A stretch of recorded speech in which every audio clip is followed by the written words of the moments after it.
petite correction rapide de l'exercice 10, notamment pour ceux qui n'étaient pas là. Donc on considère la fonction f définie sur R par f de x égale exponentielle x exponentielle de x. Dans un premier temps, on veut dériver, en déduire son signe, ce qui nous permettra d'avoir les variations. Donc f de x, c'est x exponentielle de x. Alors on dérive pas bêtement, là on reconnaît quand même un produit entre x et exponentielle de x. Donc si ça vous aide, faites poser votre u c'est x, v c'est exponentielle de x, et vous dérivez, u' de x c'est 1, et v' de x, exponentielle de x. Donc vous appliquez votre formule, u'v plus uv', donc u de x c'est 1 fois v de x, donc exponentielle de x, plus u de x fois v' de x, donc exponentielle de x. On peut factoriser par exponentielle de x, qui nous donne 1 plus exponentielle de x facteur de 1 plus x. On veut maintenant déterminer son signe, donc on reconnaît le produit entre exponentielle de x et 1 plus x. Donc on va faire le tableau de signe d'un produit. Donc exponentielle de x en premier, 1 plus x ensuite, et ensuite on aura le signe de f' de x. Donc sur R, donc moins l'infini, a plus l'infini, l'exponentielle de x ne s'annule jamais, 1 plus x ça s'annule en moins 1, et voilà. Donc l'exponentielle de x est toujours positif, 1 plus x c'est négatif entre moins l'infini et moins 1 et positif après, donc on en déduit le tableau de signe de f' de x, donc moins, plus. Donc on aura les variations de f automatiquement. Question 2, déterminer les limites aux bornes et ensuite dresser le tableau de variation complet de f.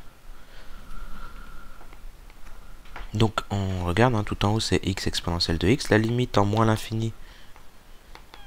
Donc si on regarde bêtement, x ça tend vers moins l'infini, exponentielle de x ça va tendre vers 0, donc on aura une forme indéterminée.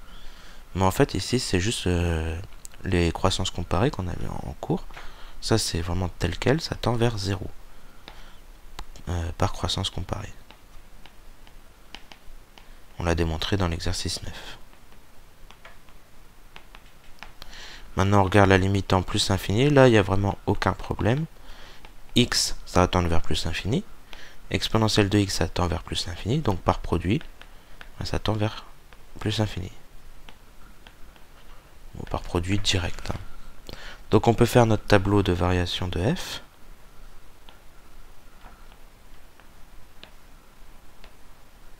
Hop. Donc f' de x au-dessus, x moins l'infini, moins 1, plus l'infini. Ça s'annule en moins 1, moins plus, décroissant, croissant. La limite en moins l'infini c'est 0, en plus l'infini c'est plus l'infini. Et maintenant on prend l'image de moins 1 pour f, donc tout en haut, pardon.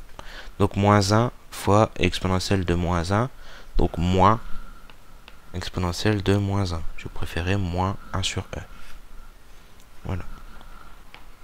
Question 3, on vous demande de déterminer une équation de la tangente t à la courbe c au point d'abscisse 0.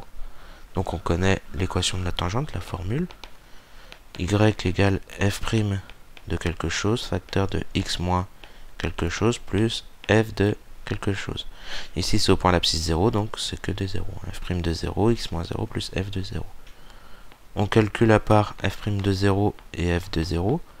Alors f de 0 c'était la fonction, donc f c'était défini par f de x égale x exponentielle de x, donc 0 exponentielle de 0, ce qui nous donne 0. Et là on se souvient c'était exponentielle de quelque chose, 1 plus quelque chose. Donc exponentielle de 0, facteur de 1 plus 0, et ça nous donne 1.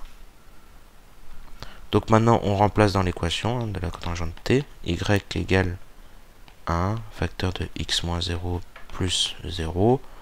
On simplifie tout ça et on va trouver y égale x, sans aucun problème. La question 4 et 5, le but ça va être de déterminer la position relative de la courbe C par rapport à la tangente, pour savoir si c'est au-dessus ou en dessous, ou est-ce que ça change à un moment donné. Donc on vous demande de justifier que pour x supérieur à 0, exponentielle de x est supérieur à 1, et ensuite on en déduit pour f de x plus grand que x. Et on devra faire la même chose pour x négatif. Donc on regarde, on va faire pour x supérieur ou égal à 0, et ensuite on fera pour x inférieur à 0. On va voir ce qui se passe. Donc, on voit tout de suite que pour montrer que exponentielle de x est plus grand que 1, finalement, ça revient à avoir exponentielle de x plus grand que exponentielle de 0. Et là, on remarque bien le cheminement logique, x supérieur à 0, donc on passe à l'exponentielle, et puis voilà.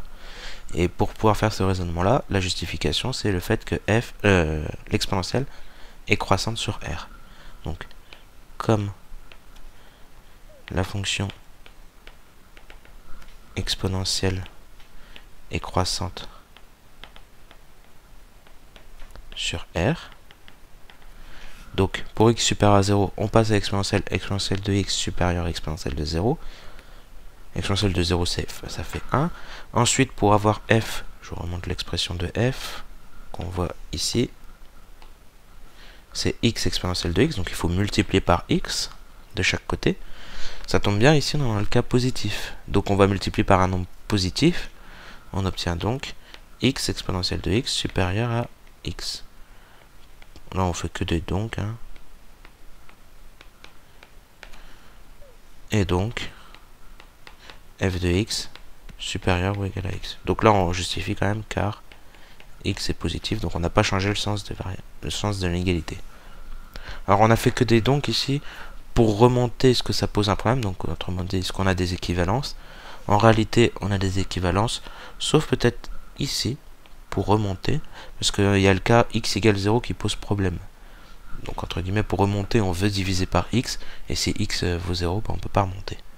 Donc on a des équivalences tout le temps, sauf à ce cas-là. Il faudrait le séparer en deux. X strictement supérieur à 0 et x égale 0. Bon, c'était pas demandé, mais au cas où. On fait la même chose pour x négatif. La fonction exponentielle est croissante, donc on passe tout à l'exponentielle sans changer le sens de l'égalité. Donc exponentielle de x inférieure à 1. On multiplie par x, attention, x c'est négatif. Ici, avant c'était positif, là c'est négatif. Donc quand on multiplie par x, on va changer le sens de l'inégalité. Et donc là on a f de x strictement supérieur à x. Donc maintenant, on regarde la question 5. Alors j'ai corrigé puisque c'était la position relative de f. Non, c'est la courbe de f, bien sûr. Donc on déduit la position relative de la courbe de f par rapport à la tangente. La tangente, on voit dans la question 3, son équation c'est y égale x. Donc finalement, par le calcul, on va essayer de voir si f de x est plus grand ou plus petit que x. Ça tombe bien, on l'a fait à la question précédente. On remarque ici, dans le cas supérieur à 0, on a bien f de x supérieur ou égal à x. Et dans le cas inférieur à 0, f de x est strictement plus grand que x, c'est-à-dire supérieur ou égal à x. Donc dans tous les cas, on obtient, donc, d'après la question 4, quel que soit x appartenant à R, parce qu'on a fait le cas positif puis le cas négatif, f de x est toujours supérieur ou égal à x. C'est-à-dire que la courbe de f est toujours plus au-dessus de la tangente de la droite d'équation y égale x, c'est-à-dire sa tangente. Donc C est au-dessus